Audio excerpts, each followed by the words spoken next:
법원은 오늘 구속 취소 청구를 받아들이며 두 번째 이유로 절차적인 문제를 들었습니다. 공수처의 내란죄 수사권에 대해 아직 대법원 판단이 나오지 않아 논란이 있고 향후 문제가 생길 수 있다고 지적한 건데요.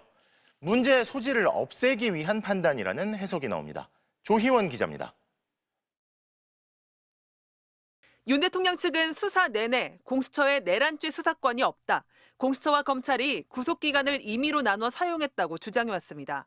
재판부는 공수처법의 내란죄 수사권에 대한 명확한 규정이 없고 대법원의 해석이나 판단도 없다고 했습니다.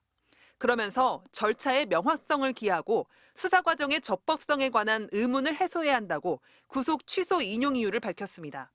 이대로 재판하면 상급심에서 파기되거나 재심 사유가 될 수 있다고도 했습니다.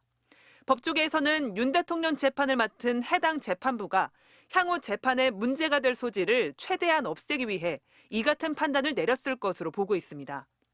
윤 대통령의 유무죄 여부를 판단한 것도 아니고 지금까지의 내란 수사를 부정하는 결정도 아니라는 겁니다. 앞서 윤 대통령 체포 구속영장이 발부되는 과정에서 서로 다른 세 개 재판부 모두 공수처의 수사권을 인정한 선례가 있습니다.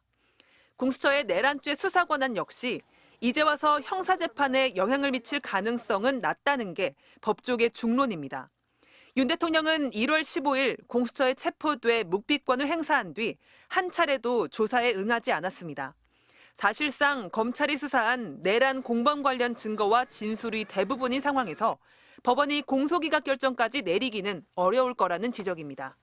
공소기각 판결한다면 또 수사해서 또 기소를 해야 될 문제가 생기는데 국민들이 좀 법원의 어떤 판단에 대해서 희한하다고 생각하지 않겠어요? 내란 우두머리 혐의를 받는 윤 대통령의 지시를 받고 공무원 혐의로 기소된 계엄군과 경찰 수뇌부는 모두 10명. 병으로 보석이 인용된 조지호 경찰청장을 제외하고 모두 구속돼 있습니다. 윤 대통령이 석방된다면 내란 우두머리 혐의 피의자만 불구속 상태에서 재판을 받게 됩니다. 법원의 이번 결정은 수사 형평성 측면에서는 비판을 피하기 힘들 것으로 보입니다. MBC 뉴스 조희원입니다.